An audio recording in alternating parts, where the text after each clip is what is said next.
It's France, so no petition is complete without a quote from a recently deceased analytical philosopher. In this case, one who defends the freedom to offend, which is vital to artistic creativity in the same manner that we defend the right to pester, vital to sexual freedom, the right to pester. Rachel Donadio. It implies that it's the right of men to pester women, which is, I think, I think that's one of the most problematic things in the letter. I mean, in the context of Me Too and after the Weinstein scandal, I think it's perfectly reasonable to step back for a minute and say, well, what's going on here?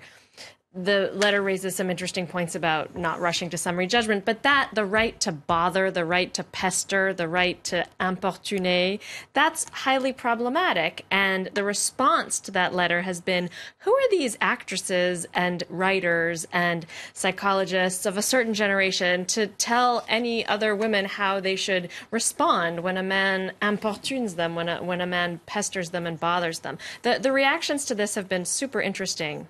The reactions to it have been interesting. One of the women who signed the petition said, I wouldn't have met my husband if he hadn't pestered me. I feel like no one is saying you can't flirt. The issue is sexual assault, sexual violence, a pattern of that in Hollywood.